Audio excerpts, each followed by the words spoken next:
हुण आवाज क्लीयर है बेटा? हुण देखो, हुण नेक्स्ट जो एप्लीकेशन है, सेकंड यूज है to find the unknown internal resistance of a cell.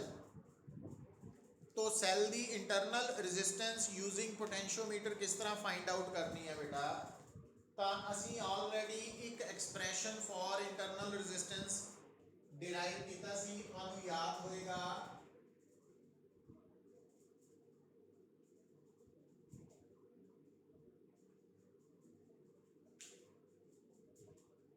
कि जो सैल है उसकी इंटरनल रजिस्टेंस नू कैलकुलेट करने का फार्मूला है E/V-1 इंटू आर।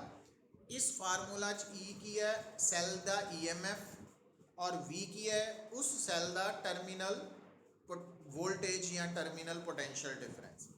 हुण EMF और टर्मिनल पोटेंशियल डिफरेंस की डेफिनेशन तुहानू याद होनी चाहिए है कि जदों बेटा थोड़ा सैल ओपन सर्किट है, मतलब जदों थोड़े सैल के थ्रू करंट पास नहीं हो रहा, तो उस वक्त सैल के दोनों टर्मिनल्स दे विच जो पोटेंशियल डिफरेंस है वो EMF है। और जदों थोड़े सैल के थ्रू करंट पास हो रहा, तो करंट के पास होंदे दौरान थोड़े सैल के दो टर्मिनल्स दे विच जो पोटेंशियल डिफरेंस है उन्होंने असी टर्मिनल वोल्टेज या टर्मिनल पोटेंशियल डिफरेंस बोलते हैं। और कैपिटल R इत्थे की है कि सैल के अक्रॉस जो एक्सटर्नल रजिस्टेंस कनैक्ट की है। हुण इहदे बारे आपां हुण गल करनी है अगेन, क्योंकि असी सैल की इंटरनल रजिस्टेंस की वैल्यू फाइंड आउट करनी है। हुण सैल की इंटरनल रजिस्टेंस फाइंड आउट करने के लिए सब तो पहला तुसी पोटेंशियोमीटर नू एक्टिव करना। एक्टिव करने के लिए सब तो पहला तुसी पोटेंशियोमीटर ड्रॉ करोगे। आ तुहाडा पोटेंशियोमीटर है। फिर इस पोटेंशियोमीटर नू तुसी एक्टिव करने के लिए ड्राइवर सैल के नाल जोड़ता की है, एमीटर है, रियोस्टैट आ गया बेटा।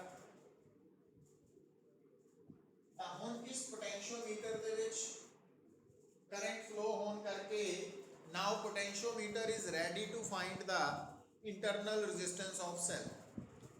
हुण रिक्वायरमेंट की है साडी बेटा? तो आ है साडे कोल एक सेल, इस सेल का EMF है E और इस सेल की इंटरनल रेजिस्टेंस है R।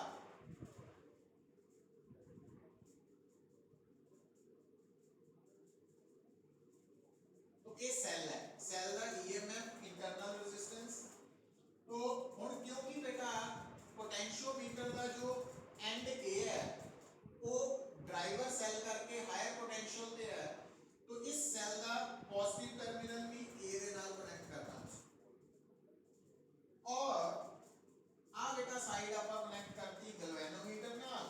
ते गैल्वेनोमीटर को जोड़ देना जॉकी दे नाल। और हुण की करना तुसी इस जॉकी नु टर्मिनल ए दे नाल टच करना और टच करके तुसी की नोट करना बेटा, गैल्वेनोमीटर की डिफ्लैक्शन नोट करनी कि क्या गैल्वेनोमीटर डिफ्लैक्शन शो कर रहा। तो से मान लो गैल्वेनोमीटर लैफ्ट साइड नू डिफ्लैक्शन शो कर रहा, तो फिर तुसी की करना इस जॉकी नू पकड़ के पोटेंशियोमीटर वायर के ऊपर स्लाइड करते हुए आगे बढ़ना, फॉरवर्ड डायरेक्शन प्रोसीड करना और हौली हौली करना। और थोड़ी सारा ध्यान गैल्वेनोमीटर ते होना चाहिए कि जदों जॉकी अगे नू शिफ्ट करना तो गैल्वेनोमीटर की डिफ्लैक्शन घट रही है। तो suppose at point C galvanometer की डिफ्लैक्शन की हो गई 0, नल पॉइंट। हुण बेटा गैल्वेनोमीटर की डिफ्लैक्शन 0 होने का मतलब पता की है कि गैल्वेनोमीटर के थ्रू करंट 0 हो गया, क्योंकि जब तक गलवेनोमीटर च करंट फ्लो करेगा गलवेनोमीटर डिफ्लैक्शन शो करेगा। हुण जदों गलवेनोमीटर की डिफ्लैक्शन जीरो है तो उस वक्त गलवेनोमीटर च करंट जीरो है। हुण गलवेनोमीटर च करंट जीरो का मतलब आ जिहड़ा सर्किट है एक सिंगल सर्किट है ना। तो गलवेनोमीटर इस रेड वाली ब्रांच च कनेक्टेड है। आ जिहड़ा रेड पोर्शन है ना इस पोर्शन च गलवेनोमीटर कनेक्टेड है।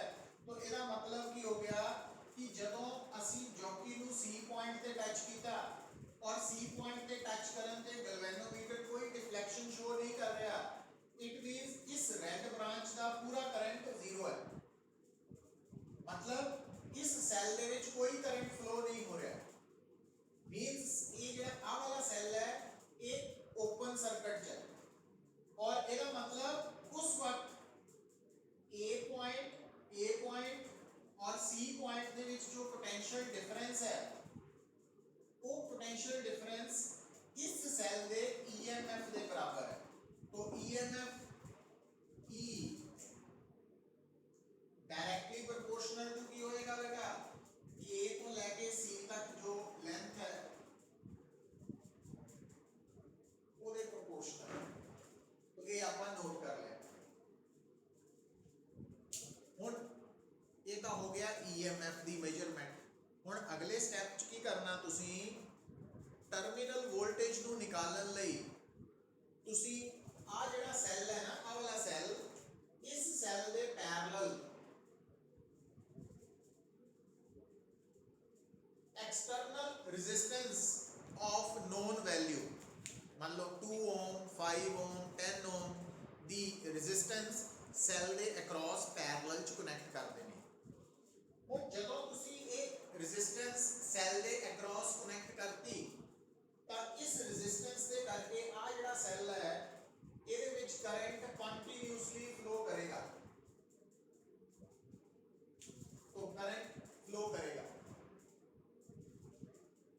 तो ਇਹਦਾ मतलब ਹੁਣ ਇਹ ਜਿਹੜਾ करंट है ना आ वाला करंट ਜਿਹਨੂੰ मैं I डैश बोलिया ਇਹ करंट इस सेल ਦੇ ਵਿੱਚ उदों तक फ्लो करता रहेगा जब तक ये रेजिस्टेंस कनेक्टेड है। ਜਦੋਂ ਤੁਸੀਂ इस रेजिस्टेंस को डिस्कनेक्ट करता तो I डैश करंट जीरो हो जाएगा और I डैश जीरो होने का मतलब है कि आ सेल ओपन हो जाएगा। तो जदों आपां इनू कनेक्ट करता तो इसका मतलब है कि हुण सेल की हो चुका वा क्लोज्ड हो चुका। तो हुण बेटा इस वक्त ये जिहड़ा तुहाडा सेल है ये किहड़ी स्टेट च है क्लोज्ड स्टेट च है। और क्लोज्ड स्टेट के दौरान जो सेल दे दो टर्मिनल्स दे विच पोटेंशियल डिफरेंस है उन्होंने असीं की कहने आ टर्मिनल वोल्टेज। ते जदों सेल ओपन स्टेट च हुंदा तो उस वक्त उस सेल दे दो टर्मिनल्स दे विच जो पोटेंशियल डिफरेंस है वो सेल दे ईएमएफ के बराबर होगा। इसका मतलब हुण जिहड़ी एक्सटर्नल रेजिस्टेंस आर है इहदे कनेक्ट करन दे नाल तुहाडा जिहड़ा सेल है ये क्लोज्ड स्टेट च आ गया, क्लोज्ड सर्किट आ गया। तो इट मीन्स हुण सेल दे अक्रॉस जो पोटेंशियल डिफरेंस मेजर होएगा वो किहदे बराबर होएगा सेल दी टर्मिनल वोल्टेज के बराबर होएगा बाय डेफिनेशन। अच्छा हुण फिर दोबारा तुसीं की करना जॉकी नू पकड़ना और जॉकी नू पकड़ के ए पॉइंट के नाल टच करते हुए वायर के ऊपर स्लाइड करते करते अगे आना। तो मान लो सपोज एट पॉइंट डी जदों तुसीं जॉकी नू टच करते हुए डी ते पहुंचे तो गलवेनोमीटर ने डिफ्लेक्शन जीरो शो कर दी। इसका मतलब हुण डी नल पॉइंट आ गया और ए तो लेके डी तक अगर लेंथ है एल डैश तो हुण गल नू समझो। हुण बेटा ए तो लेके डी तक जिहड़ा पोटेंशियल डिफरेंस है वो किहदे बराबर है सेल दे ईएमएफ के बराबर नहीं है। क्यों नहीं है क्योंकि हुण सेल क्लोज्ड सर्किट है। तो इस करके हुण ए तो लेके डी तक जो पोटेंशियल डिफरेंस है वो इस सेल दे टर्मिनल वोल्टेज के बराबर है। Means V is directly proportional to L dash। तो इसका मतलब E over V की रेशियो की आ गई L by L dash। तो आ वैल्यू इतने पुट करना है तो